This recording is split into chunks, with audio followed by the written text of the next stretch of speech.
7월 14일 금요일입니다. 오늘은 에베소서 1장 3절부터 14절까지 말씀입니다. 찬송하리로다 하는 제목입니다. 찬송하리로다. 에베소서는 사도 바울이 에베소 교회에 보내는 편지라고 그랬죠. 이 편지를 보내고 있는 때가 언제냐면 AD 한 61년에서 63년 고 어간입니다. 이때 사도 바울의 나이가 대략 한 57, 8세 정도쯤 돼요. 그 당시 기준으로 본다면 굉장히 고령이죠. 나이가 많은. 그리고 또 지금 감옥에 갇혀 있는 때입니다. 황제에게 재판을 받기 위해서 감옥에 갇혀 있는 때. 그러니까 이제 바울의 개인적인 인간적인 측면에서 본다면 산전, 수전을 다 겪고 공중전까지 다 겪고 그러고 그런 삶을 살아온 그 끝자락, 인생의 끝자락에서 쓰는 편지예요.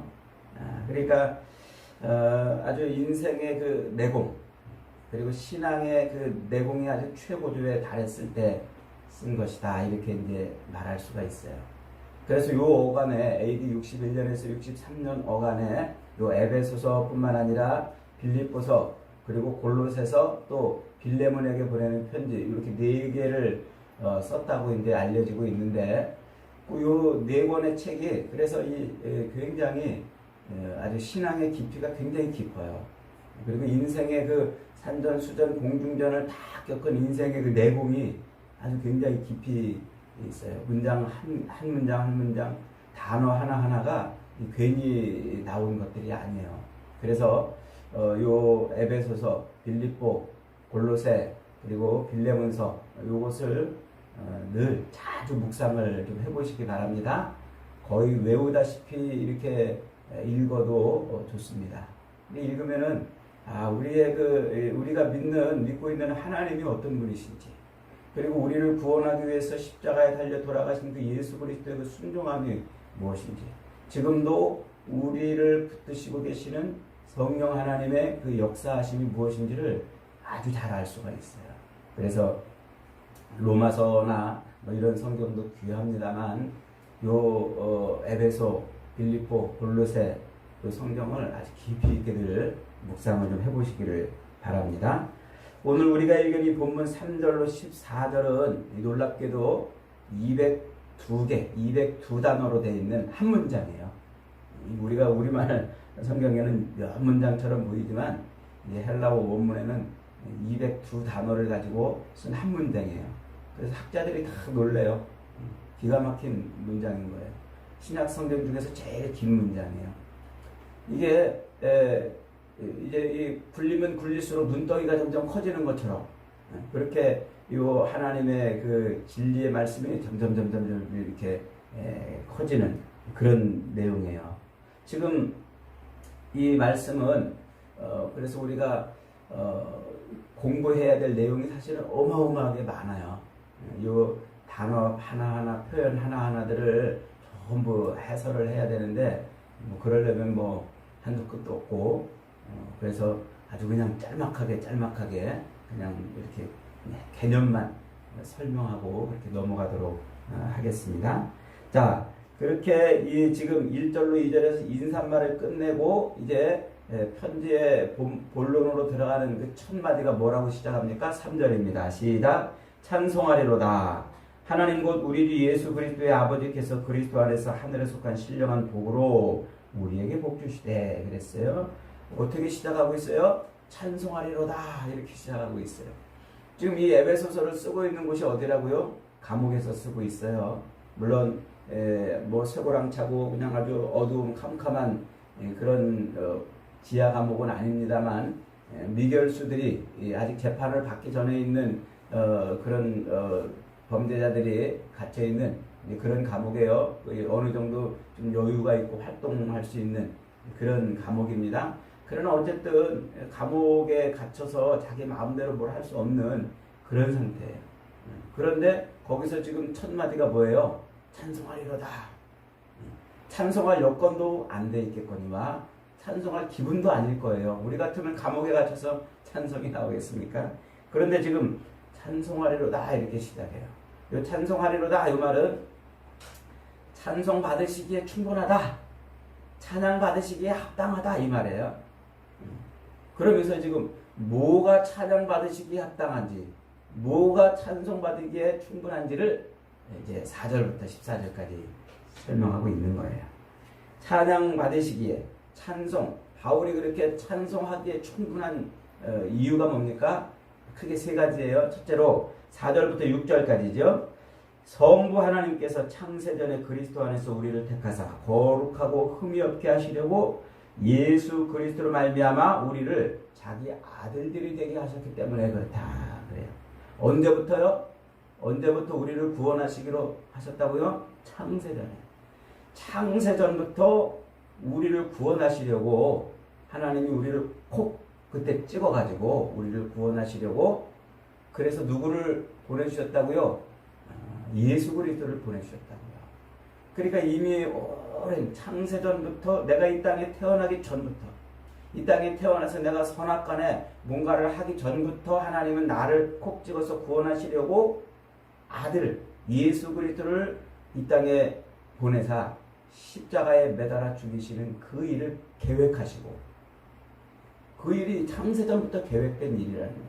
그 일을 계획하시고 실제로 십자가에 달려 예수 그리스도께서 죽으시고 부활하심으로 우리의 구원을 이루어내시기까지 그 모든 일을 하나님이 뭐 하신 거예요? 섭리해 오셨단 말이에요. 이게 우리가 여러분 지금 구원을 받아서 이렇게 예배를 드리고 이러고 있는 게, 이게 우리가 구원받을 만한 어떤 조건이 있어서 그런 것이 아니라는 거예요. 우리가 뭔가 하나님 앞에 착한 일을 하고 옳은 일을 하고 하나님 앞에 구원받을 만한 어떤 행동을 했기 때문에 그런 것이 아니라는 거예요. 이미 언제부터? 우리가 이 땅에 존재하기 전부터 하나님은 우리를 콕 집어서 구원하기로 그렇게 하셨다고요.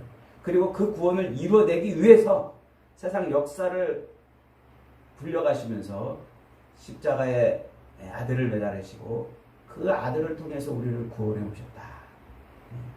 이게 지금 제가 짧은 말로 설명을 했습니다마는 이 신학적인 깊이가 어마어마한 거예요. 그래서 이 하나님의 그 예정하심, 작정하심, 그리고 경륜을 따라 섭리하심, 이것들을 풀어내면은요, 뭐 아주 그냥 몇 날 며칠 설교해도 뭐 부족할 판이에요. 그러나 어쨌든 창세전부터 하나님이 작정하시고 그 작정대로 하나님이 섭리해 오셔서 끝내 아들을 십자가에 매달아 우리를 구원해 오셨단 말이에요.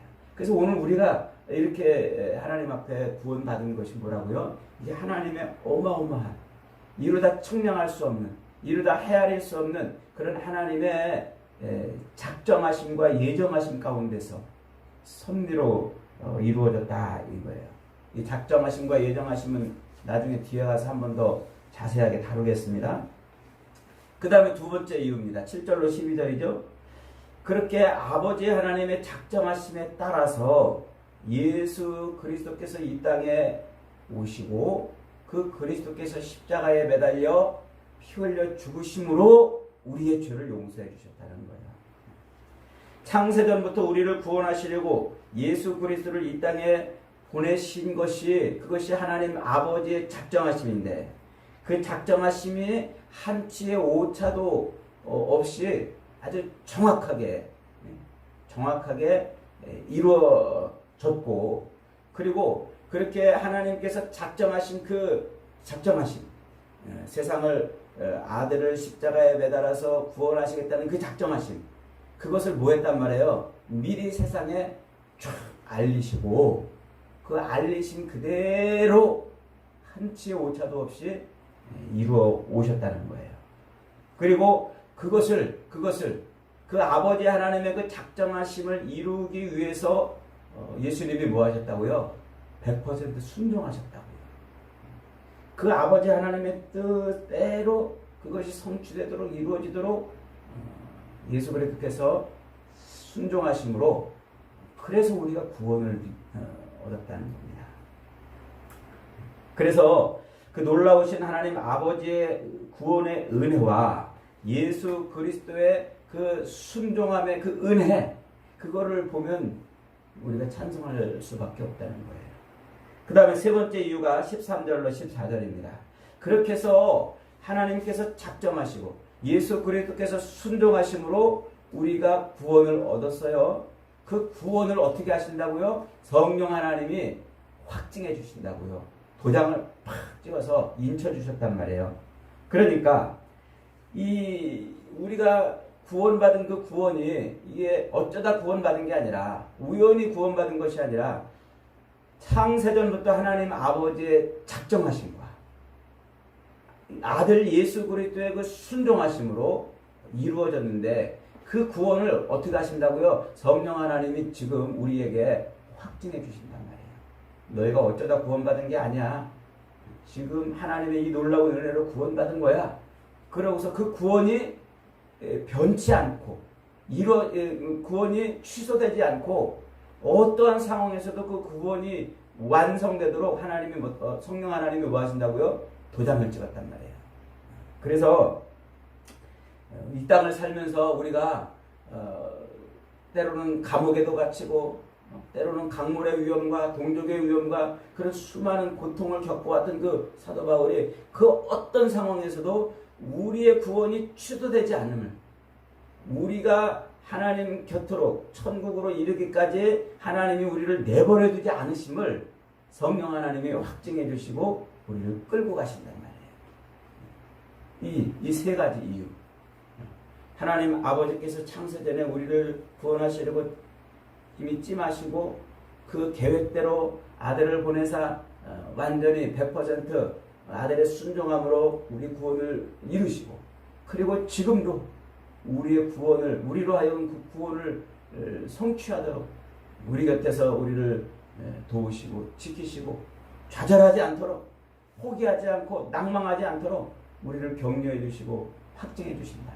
이게 뭐라고요? 이게 지금 바울이 하나님을 찬양하기에 충분하다는 거예요. 하나님을 찬양하기. 그러니까 이런 하나님 아버지께서 하신 그 일과 예수 그리스도께서 행하신 일, 그리고 지금도 성령께서 하는 그 일을 보면 우리가 찬송하지 않을 수 없다는 거예요. 그래서 하나님은 찬양받기에 합당하신 분이다, 이렇게 말해요. 이사야 43장 21절은 하나님이 우리를 지으신 목적을 이렇게 선포합니다. 이 백성은 내가 나를 위하여 지었나니 나의 찬송을 부르게 하려 함이니라. 하나님이 우리를 지으신 목적이 뭐라고요? 하나님을 찬송하게 하시려고 그랬단 말이에요. 그 다음에 요한계시록 14장 3절에 가면은 하나님이 우리를 구원하신 목적, 창조하신 목적뿐만 아니라 우리를 구원하신 목적이 뭐냐면, 저희가 보좌와 네 생물과 장로들 앞에서 새 노래를 부르니 땅에서 구속함을 얻은 14만 4천인 밖에는 능히 이 노래를 배울 자가 없더라. 우리를 구원하신 목적이 뭐라고요? 새 노래를 부르게 하려고, 하나님을 찬송케 하려고. 그러니까 하나님이 우리를 창조하신 목적도 하나님을 찬송케 하려는 것이요, 우리를 죄에서 건져주시는 목적도 우리로 찬송케, 하나님을 찬송케 하려고 그랬다, 그런 거예요. 근데 우리는 이 찬송을 이것을 어떻게 이해하냐면 의무라고 이해하고 있다는 거예요. 의무. 하나님이 우리를 찬송하려고 지었으니까 우리를 구원하신 목적도 찬송하려고 한 거니까 우리 열심히 찬송하자. 열심히 하나님을 찬양하자. 이렇게 의무라고 이해를 한다는 거예요. 근데 바울은 그 얘기가 아니에요. 의무가 아니고 하나님께서 우리를 창조하신 목적도, 예수 그리스도를 통해서 우리를 구원하신 목적도, 이 땅을 사는 동안 성령으로 우리의 구원을 확증하시는 목적도 이게 찬송하게 하려는 것인데, 그 찬송이 의무가 아니라 그냥 우리 입에서 터져나오는 탄성이 되게 하게 하셨다는 거예요. 탄성이 되게 하셨다. 그러니까 창세전부터 하나님이 우리를 콕 찍어서 구원하기로 작정하심과 그것을 이루시려고 그 계획을 역사를 통해서 한치의 오차도 없이 끌고 오신 그 하나님의 섭리하심과 그 아들의 100% 순종하심으로 우리를 허물해서 죄에서 건져내심과 지금도 우리를 붙들어 주셔서 낭망치 않고 포기하지 않고 우리의 구원을 이루어 가시는 그 성령 하나님의 그 역사하심을 들여다보면 탄성이 터져나온다는 거예요. 그걸 알면 그냥 놀라운 찬송이 터져나온다. 찬송이 그대로 터져나온다.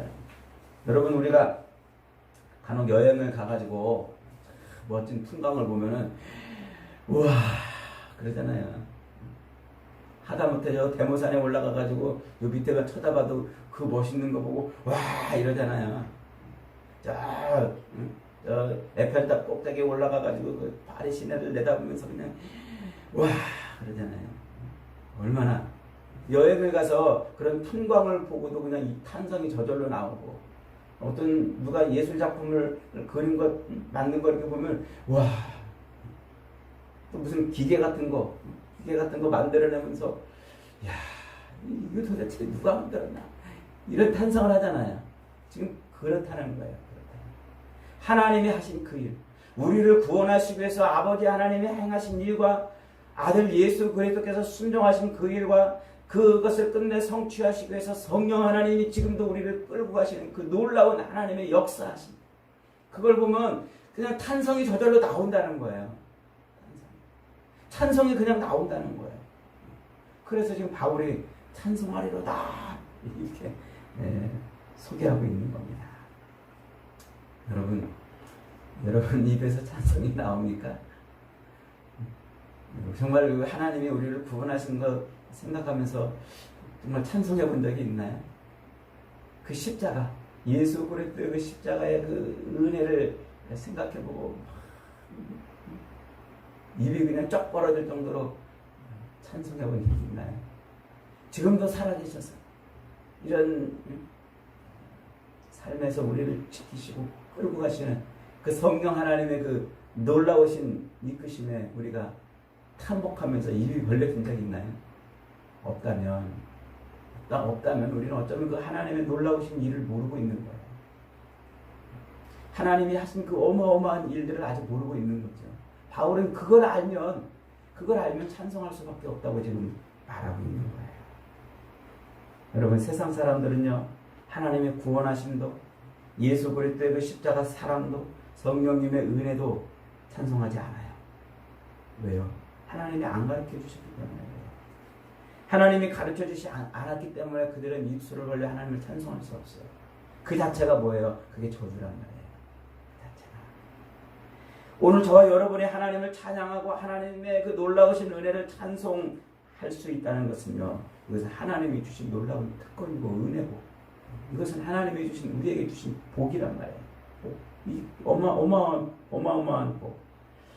그래서 하늘의 해와 달과 별들이 찬송하고 온 우주 만물이 찬양하는 것처럼 이 땅에 있는 자들 중에서도 우리만 찬송할 수 있는 거예요. 누구만? 구원받은 자들.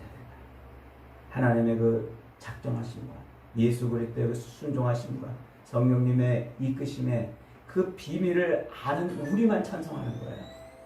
누가 찬송해요? 아무도 안 하잖아요. 우리만 찬송해요. 그래서 하나님의 자녀들은 찬양 중에 사는 거예요. 왜냐? 하나님이 그렇게 찬송하게 하려고 했기 때문에. 그래서 그냥 입이 열려가지고 그냥 막 찬송하는. 그리고 하나님은 우리의 찬송 중에 거하시는 거예요. 이게 하나님이 하시고자 하는 일이죠. 찬양으로 성도와 하나님이 서로 만나고 서로 하나가 돼서 사랑을 주고받는 거죠. 그리고 우리 열심히 뭐 해야 돼요? 열심히 찬송해야 돼요. 의무로서 찬송하는 게 아니라 찬송해야 될 그 합당한 이유가 있기 때문에 찬송하는 거란 말이에요. 시편 150편 1절에서는 이렇게 말합니다. 호흡이 있는 자마다 여호와를 찬양하라. 호흡, 숨 쉬는 호흡이 있는 자마다 여호와를 찬양하라. 만약 살아있는데도 찬양을 하지 않는다면 그것은 바로 죄인 거죠. 여러분, 하나님이 진흙덩어리인 아담에게 하고 숨을 불어넣어서 생명, 하나님과 교통하는 영이 되게 하셨다고 그랬죠. 그런데 아담의 범죄로 그 죽었어요. 그 죽은 게 뭐냐면 하나님이 그들을 떠난 거예요. 분리된 거예요. 그래서 하나님과 상관없는 인생을 사는 거예요. 그래서 에덴 동산에서 쫓겨나는 게 하나님에게서 쫓겨났다는 것은 하나님과 상관없는 삶을 산다는 걸 보여주는 거예요. 그런데 예수님께서 이 땅에 오셔서 십자가에 죽으시고 부활하신 다음에 첫 번째로 하시는 행동이 뭐예요? 제자들을 모아놓고 하고 숨을 불어넣으시잖아요. 성령을 받아라 하면서 숨을 불어넣으시잖아요. 그게 우리에게 호흡을 불어넣으신 거예요. 우리가 살아있는 거예요. 이제 아담의 죄 때문에 죽었는데 이제 우리가 살았어요. 그래서 우리가 그 살아있기 때문에 호흡이 있기 때문에 뭐 한다고요? 찬송한다고요. 호흡이 있기 때문에. 여러분, 저와 여러분을 지옥 갈 죄악에서 구원하신 것도 하나님께서 새 노래를 부르게 하시려는 것입니다. 날마다 저와 여러분을 지키고 돌보시는 것도 하나님을 찬송케 하려고 하시는 것입니다. 이렇게 예배 시간 때마다 달려나와 우리의 가슴을 열고 하나님이 하신 그 일을 노래하고 찬송하는 그게 다 하나님이 우리를 그렇게 새 노래를 부르게 하시기 위해서 그런 것입니다. 그래서 구원받은 백성이면 늘 찬송해야 돼요. 우리 입술에서 늘 뭐가 나와야 돼요? 찬송이 나와야 돼요. 세상에서 세상의 노래들 부르는 게 아니라 맨날 세상 노래 부르고 또 이별가 부르고 사랑가 부르고 그런 게 아니라 세상에서 맨날 돈 타령하고 사랑 타령하고 타령이 뭐예요? 그게 노래 맨날 노래하는 거예요. 원망하고 한숨 짓고 탄심하고 신세 타령 팔자 타령하는 게 아니라 우리는 찬송해야 된단 말이에요. 하나님은 찬송. 그래서 예수 믿는 사람들은 왕궁에서도 찬양하고 감옥에서도 찬양하고 부자로 살아도 찬양하고 가난하게 살아도 찬양하고 건강에도 찬양, 병들어도 찬양, 노인도 찬양, 어린이도 찬양, 순풍에도 찬양, 광풍에도 찬양. 그렇게 구원의 하나님을 늘 찬양해야 돼요. 날마다 우리를 먹이시고 입히시고 끝내 작정하시고 순종하심으로 이루신 그 구원을 성취하기까지 우리를 붙드시기 때문에 찬양하는 겁니다. 여러분, 어렵고 힘들기 때문에 고통 중에 있기 때문에 찬양하기 어렵다고 하십니까? 이 찬송가를 보면은요, 고통 중에서 지은 찬양이에요. 찬송가에 가만히 들여다보면은요, 전부 어렵고 힘든 그런 고난과 고통 중에서 지은 노래들이에요. 그리고 예수님도 십자가에서 마지막 하신 일이 뭐예요? 그 피범벅이 된 십자가에 매달려서 마지막 한 게 뭐예요? 엘리 엘리 라마 사박다니 하면서 시편 22편에서 노래하잖아요. 너무 아파가지고 너무 고통스러워서 주님의 그 마지막 노래는 곡조를 잃어버렸습니다만 그는 예수님은 그렇게 매달려서 아버지 하나님을 찬양했어요. 하나님이 하신 그 일이 성취됐다고 끝내 다 이루어졌다고 하나님을 노래했습니다. 여러분, 히브리서 13장 15절에서 그래서 히브리서 기자는 우리에게 이렇게 요청합니다. 이러므로 우리가 예수로 말미암아 항상 찬미의 제사를 하나님께 드리자. 하나님께 드리자. 찬양이 뭐라고요? 우리가 하나님의 구원받은 백성인지 구원받은 백성이 아닌지를 보여주는 중요한, 아주 중요한 기준이라는 겁니다. 그래서 하나님께 구원을 받았다면 그 구원의 그 깊이와 넓이와 그 높이와 그 어마어마한 구원의 이야기를 들으면 들을수록 우리 입술은 찬송이 터져나올 수밖에 없는 겁니다. 여러분, 오늘 저와 여러분을 이 세상에서 구원하신 그 하나님의 놀라운 은혜와 예수 그리스도의 그 어마어마한 순종하심, 그리고 지금도 살아계셔서 우리의 삶을 이끌어 가시는 성령 하나님의 그 인도하심을 인해서 날마다 시마다 때마다 일마다 순간마다 찬송하는 저와 여러분이 되시기를 주님의 이름으로 축복합니다. 아멘.